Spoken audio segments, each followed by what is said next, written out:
बिस्मिल्लाहिर्रहमानिर्रहीम। नाज़रीन अस्सलाम वालेकुम, मैं हूँ इमरान वसीम।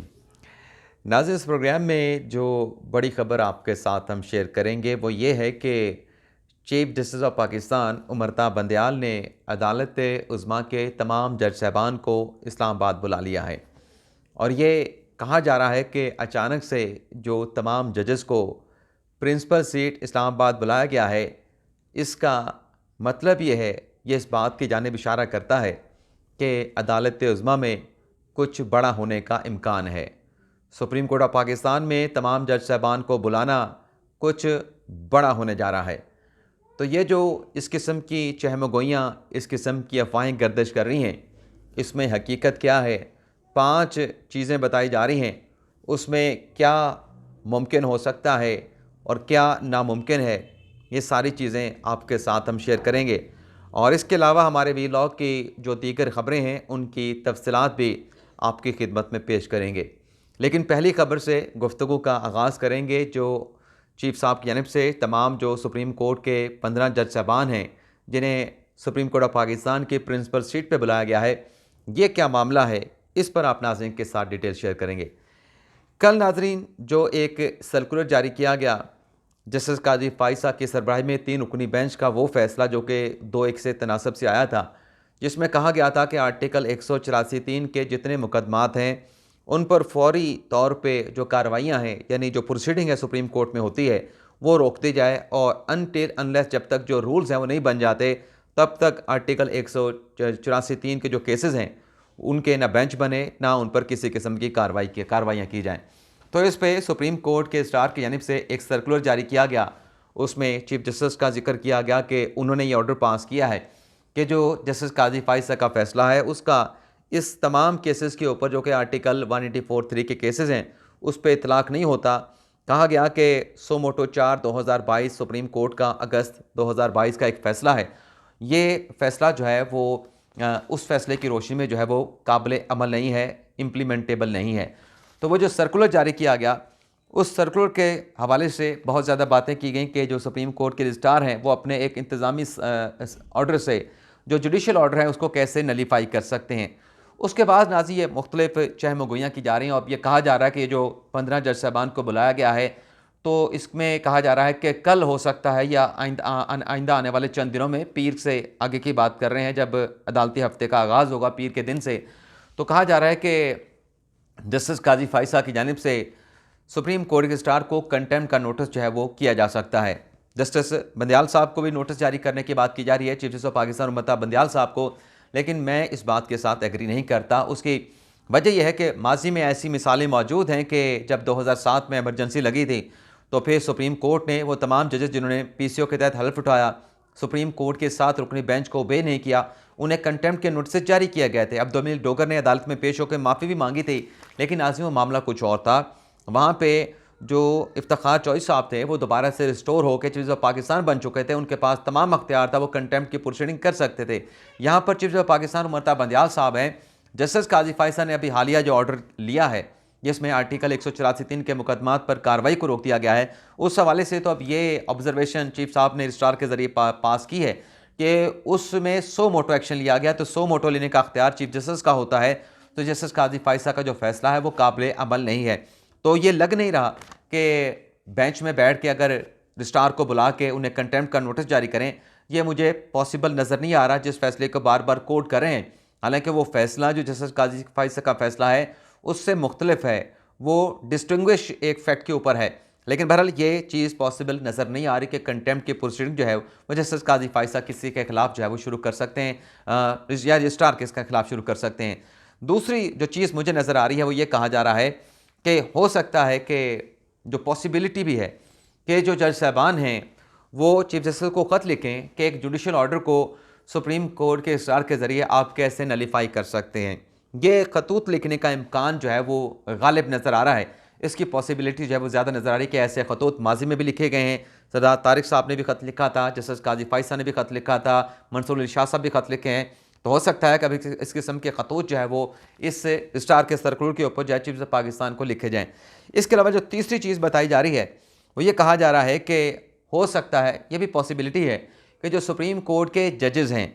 वो आर्टिकल 184(3) के जो केसेस हैं, जो जस्टिस काजी फाइसा के फैसले के साथ इत्तफाक करते हैं, हो सकता है कि वो इन केसेस को जब उनकी अदालतों में लगें, उन केसेस को सुनने से इनकार कर दें कि क्योंकि जस्टिस काजी फाइसा का फैसला इन फील्ड है, मौजूद है, किसी जुडिशल ऑर्डर के ज़रिए नलीफाई नहीं हुआ, सेटिसाइड नहीं किया गया, उस पर नज़रसानी नहीं आई, उस पर रिविज़िट नहीं किया गया, तो लिहाजा जब तक वो फैसला मौजूद है, रूल्स नहीं बन जाते, तो कहा जा रहा है कि जो जजेस इस फैसले पे समझेंगे कि ये फैसला काबिल अमल है, इसे नलीफाई नहीं किया गया और इन फील्ड है, वो जज साहबान जो हैं वो इस केसेस को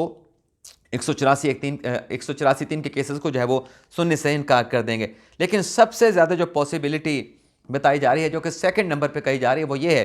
कि जस्टिस अतर मिनल्ला साहब, जो कि 9 रुकनी बेंच का रुकन थे, जैसे याहिया अफरीदी के साथ उन्हें भी बेंच से जो है वो बाहर कर दिया गया। इजाज़ुल एहसन साहब नकवी साहब को बेंच से जो है वो खुद रिक्यूज़ कर गए, जैसे चीफ जस्टिस साहब ने अदालत में आके कहा कि उन्होंने खुद को इस कार्रवाई से डिसएसोसिएट कर लिया है। तो उसमें 3 जज साहबान के तफसीली फैसले आ चुके हैं। मंसूर अली शाह साहब का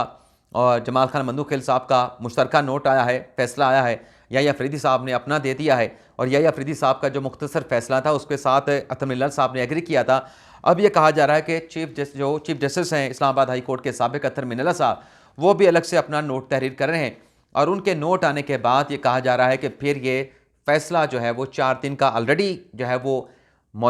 वो बन जाएगा। पहले भी जब मंसूर अली शाह साहब का नोट नहीं आया था, याहिया अफरीदी का नोट नहीं आया था, ये कहा जा रहा था कि 4-3 का फैसला है। मंसूर अली शाह साहब का मंदूखिल का फैसला आने के बाद कन्फर्म हो गया, मोहर सब्त हो गई, जैसे कि कहा जा रहा है कि 4-3 का फैसला है। अब याहिया अफरीदी साहब के फैसले ने इस बात को मज़ीद तक़वियत दी है और कहा जा रहा है कि अगर अतर मिनल्ला साहब का फैसला भी आ गया तो फिर 4-3 के फैसले को कोई टाल नहीं सकेगा और फिर जो सुप्रीम कोर्ट में प्रोसीडिंग हो रही है, उस प्रोसीडिंग के ऊपर सवालिया निशान खड़े हो जाएंगे और जजेस के कंडक्ट के ऊपर भी ये जो एक तासुर मैंने कहा कि जो चहमगोइयाँ की जा रही है, मैं वो आपको बता रहा हूँ, तो फिर ये भी कहा जाएगा कि एक मिनॉरिटी के फैसले को अमल दरामद कराने के लिए चीफ जस्टिस और उनके साथ जो बेंच है वो कैसे रियासती इदारों के ऊपर जो है वो स्ट्रेस कर सकता है, उन्हें अहकाम जारी कर सकता है। लेकिन मुझे जो नज़र आ रहा है वो ये है कि जिन 15 जज साहबान को, जिसमें मैं आपको नाम भी बता देता हूँ, वैसे नाज़रीन आप नाम तो आपको पता ही होंगे, लेकिन आपको ये बता दें कि सुप्रीम कोर्ट की जो सल्तनत है नाज़रीन वो 17 जजेस की है, लेकिन इस वक्त सुप्रीम कोर्ट ऑफ पाकिस्तान में 15 जजेस मौजूद हैं और उसमें पहले यह तादाद जो है 12 तक थी और फिर 3 जजेस जो है अपॉइंट हुए। वो किस तरीके से अपॉइंट हुए उसके ऊपर बहुत सारे जो है वो सवालात किए जाते हैं, लेकिन अभी भी 2 जजेस की जो सीटें हैं वो वेकेंट पड़ी हैं। तो इमरान खान साहब की पटिशन स्पीकर पंजाब असम्बली की, केपी असम्बली की आई तो वो तो आइन के ऊपर दस्तक हो गई, लेकिन क्या 2 जजेस जो कि महीनों से 2 जजेस की सीटें खाली हैं, रियासती इदारों को, हुकूमती इदारों को कहा जाता है कि आप अपना काम नहीं करते। ऐसी ऑब्जर्वेशन सुप्रीम कोर्ट के जज साहबान की तरफ से आती रहती है, मैं किसी का नाम नहीं लेता, कि इदारों के अंदर जो है वो पुरानी एक काम तरीक़ाकार है कि एक फ़ाइल जाती है दूसरे वो ऑफिस में जाने के लिए भी उसे कई दिन लग जाते हैं, लेकिन यहाँ पे 2 सीटें खाली हैं सुप्रीम कोर्ट के जजेस की, लेकिन वो फिल नहीं हो पा रही। तो क्या ये आइन की दस्तक नहीं? आर्टिकल 63A के फैसले के खिलाफ नज़रसानी की दरख्वास्तें मौजूद हैं, उन्हें आज तक टेकअप नहीं किया गया। 63A कॉन्स्टिट्यूशन पिटिशन के इंटरप्रटेशन का मामला है, क्या नज़रसानी की दरख्वास्त फ़िक्स नहीं होनी चाहिए? इसी तरीके से जो हमज़ा शहबाज शरीफ की नज़रसानी की दरख्वास्त है, जो परवेज़ इलाही को वज़ीर-ए-आला बनाया गया था, वो ज़ेर अल्तवा है, क्या वो एक आइनी पटिशन, एक हुकूमत का खात्मा हुआ, एक वज़ीर-ए-आला गया, नया वज़ीर-ए-आला आ गया, क्या वो आइन का तकाजा नहीं? इसी तरीके से PTI के मुनर्रिफ अरकान 25 जिनको इलेक्शन कमीशन ने डिस्क्वालीफाई किया, अब आप देखें कि उन्होंने अपीलें इलेक्शन कमीशन के फैसले के खिलाफ दायर की, पंजाब असम्बली तहलील हो गई। पंजाब असम्बली तहलील होने के बाद उन 25 अरकान की अपीलों को टेकअप किया गया, तो ये कह के उस मामले को खारिज कर दिया गया, डिस्पोज ऑफ कर दिया गया कि मामला जो है वो गैर मुअस्सर हो चुका। लेकिन कतई नज़र सारी बहस के जो हमने आपके साथ हक़ाइक़ रखे वो ये है कि 15 जजेस को इसलिए बुलाया गया है कि आइंदा हफ्ते इस बात का इम्कान है कि फुल कोर्ट इजलास भी हो सकता है, जैसे कि कल की अदालती कार्रवाई पाकिस्तान बार काउंसिल के वाइस चेयरमैन पेश हुए और पाकिस्तान बार काउंसिल के एग्जीक्यूटिव कमेटी के चेयरमैन पेश हुए, तो उन्होंने भी कहा कि आप फुल कोर्ट भी बुलाएं और अपनी साइड के ऊपर इंतजामी साइड पर फुल कोर्ट इजलास भी बुलाएं। तो चीफ साहब ने ये कहा था कि हम फुल कोर्ट इजलास बुलाने के हवाले से कुछ कर रहे हैं और हम ये बुलाएंगे भी, और हमारे जजेस के दरमियान बड़े कॉर्डियल रिलेशन है। तो हो सकता है कि 15 जजेस को इसलिए बुलाया गया क्योंकि जस्टिस आयशा मलिक साहब और सुप्रीम कोर्ट के जो एक और जज थे वो लाहौर रजिस्ट्री में मुख्तलिफ मुकदमात की समाअत कर रहे थे। तो 15 जजेस को जो मुझे लग रहा है वो इसलिए बुलाया गया है कि यहाँ पर फुल कोर्ट इजलास भी हो सकता है और मुमकिन तौर पर जो कि छोटी सी उम्मीद की किरण नज़र आती है कि हो सकता है कि सुप्रीम कोर्ट को फुल कोर्ट बनाना पड़े। वैसे तो चीफ साहब ने जो इस्तदा है वो मुस्तरद कर दी है, लेकिन जो खुर्शीद साहब ने कहा कि मेरा तजर्बा यह है कि अगर ये फुल कोर्ट ना बनाया गया तो फिर जो है वो हमें पछतावा होगा। और फिर आज जो इत्तेहादियों का, हुकूमती इत्तेहादियों का PDM का इजलास हुआ है, उसमें भी फुल कोर्ट बनाने की जो है वो दोबारा से जो है वो फैसला कर लिया गया है कि ये तजवीज़ जो है वो, ये जो इस्तदा है वो सुप्रीम कोर्ट से की जाएगी। और अगर फुल कोर्ट नहीं बनाया जाता और ये बेंच जो है वो प्रोसीड करता है तो फिर अदालती कार्रवाई का बाइकआउट किया जाएगा। जो अटॉर्नी जनरल हैं वो इस मामले के हवाले से अदालत को आगाह कर देंगे। और इस इजलास में जो हुकूमती इत्तेहादियों का हुआ, इसमें नवाज शरीफ शरीक हुए, इसमें शहबाज शरीफ शरीक हुए, इसमें मौलाना फजल रहमान शरीक हुए, दीगर जो जमातें हैं वो शरीक हुए, हुकूमती इत्तेहादी शरीक हुए। तो इसमें कहा गया नवाज शरीफ की तरफ से कि ये जो 3 जजेस बैठे हैं ये साकिब निसार ज़दा हैं, ये हमारे हक़ में फ़ैसला ना पहले करते रहें और ना आप फैसला करेंगे। अगर फुल कोर्ट नहीं बनता, ये कौमी अहमियत का मामला है, आइन की इंटरप्रटेशन और आइन की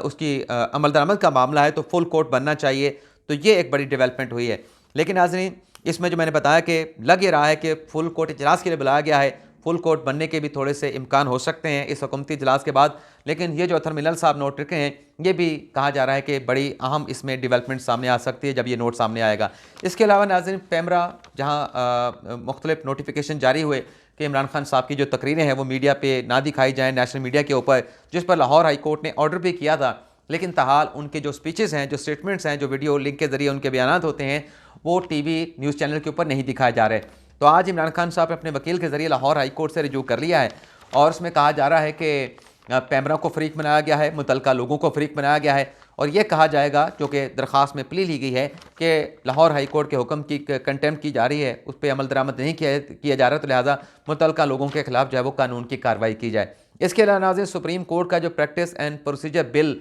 एक मुजवज़ा जो बिल है जो सदर साहब को भेजा गया है, उस पर मज़ीद ये डेवलपमेंट हुई है कि सदर साहब ने आइनी माहिरीन से जो तजावीज़ तलब की हैं, उन आइनी माहिरीन ने, जो लीगल टीम होती है सदर साहब की, उन्होंने कहा कि आप वज़ारत कानून से भी मशवरा कर लें। और ये भी कहा गया है सदर साहब को कि आप इस कानून के मामले के ऊपर जो है वो इस मामले को लंबा करें, यानी इसके ऊपर दस्तखत ना करें। तो ये एक डेवलपमेंट हुई है। इसके अलावा साबिक़ वज़ीर-ए-आज़म इमरान खान साहब ने सहाफ़ियों के साथ मुलाकात की।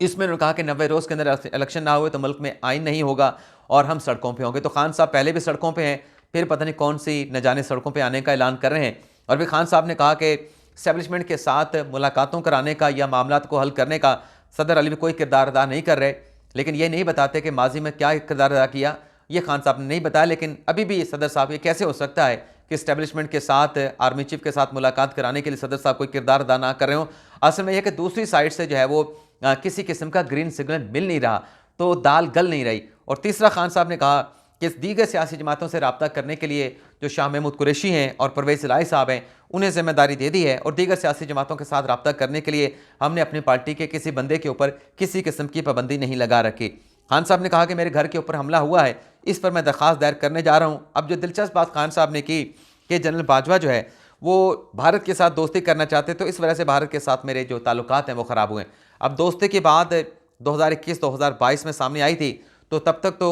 2021-22 से लेकर खान साहब जब तक अदम एतमाद की तहरीक नहीं आई, खान साहब कौम को, अपने पार्टी के लोगों को, अपने वोटर सपोर्ट को ये बताते रहे कि मेरे तो बाजवा साहब के साथ बड़े अच्छे ताल्लुकात हैं, बाजवा साहब तो मुझे सपोर्ट करते हैं, हेल्प करते हैं, मदद करते हैं। लेकिन अब खान साहब ये कह रहे हैं कि भारत के साथ बाजवा साहब दोस्ती करना चाहते थे, तो इसलिए मेरी उनके साथ अनबन होगी। और साथ में एक और बड़ी ख़ास बात की खान साहब ने कि बाजवा साहब जो हैं एक दिन कुछ बात करते हैं, दूसरे दिन कुछ बात करते हैं, अपनी बात से मुकर जाते हैं। अब ये जो खान साहब ने बात की कि बाजवा साहब ऐसा करते हैं, वैसा करते हैं, पता नहीं बाजवा साहब ऐसा करते थे, नहीं करते थे, लेकिन ये बात जो है वो खान साहब के ऊपर, अपनी ज़ात के ऊपर बड़ी सादिक आती है। आप देखें ना कि जो अभी स्टेटमेंट अपना साबिक़ आर्मी चीफ के इंटरव्यू सामने आए हैं, उसमें कहा कि मेरी जो मुलाकात हुई इमरान खान के साथ, मैंने उनसे ये पूछा कि आप जलसों जलूसों में मुझे मीर जाफ़र कहते हैं, मीर सादिक कहते हैं, गद्दार कहते हैं, और मेरे साथ मुलाकात करने के लिए आप सदर के साथ रब्ता भी करते हैं, तो ये आप मुझे गद्दार क्यों कहते हैं, मीर जाफ़र मीर सादिक क्यों कहते हैं? तो वहाँ पे इमरान खान साहब ने कसम उठाई कि मैं आपको कहाँ गद्दार कहता हूँ भाई, मैं तो नवाज शरीफ को, ज़रदारी को और शहबाज शरीफ को गद्दार कहता हूँ। तो खान साहब जो जलसों में लोगों को बताते रहे कि अभी भी कहते हैं कि जो जनरल बाजवा ने पाकिस्तान के साथ किया कोई मुल्क का दुश्मन नहीं कर सकता, गद्दार नहीं कर सकता। लेकिन जब मुलाकात हुई तो खान साहब अपनी बात से मुनरफ हो गए, खान साहब मानने के लिए तैयार नहीं थे। तो खान साहब जो खुद कहते हैं, दरअसल जो बाजवा साहब के वाले से कह रहे थे, वो बात खान साहब के ऊपर ज़्यादा सादिक आती है। लेकिन बहरहाल जो बाजवा साहब ने इंटरव्यू दिया, शायद मित्तला साहब को उस इंटरव्यू के हवाले से कुछ अहम चीज़ें हैं वो मैं कल हो सकता है कि आपके साथ शेयर करूं। लेकिन इसी साथियों के साथ मुलाकात में इमरान खान साहब ने यह भी कहा कि अजहर मिशवानी को कौन उठा के लेके गया मुझे पता है, लेकिन खान साहब ने उनका नाम नहीं बताया। इजाज़त चाहते हैं। अल्लाह ताला हम सब का आमीन नासिर और दुआ में याद रखिएगा। अल्लाह हाफिज़।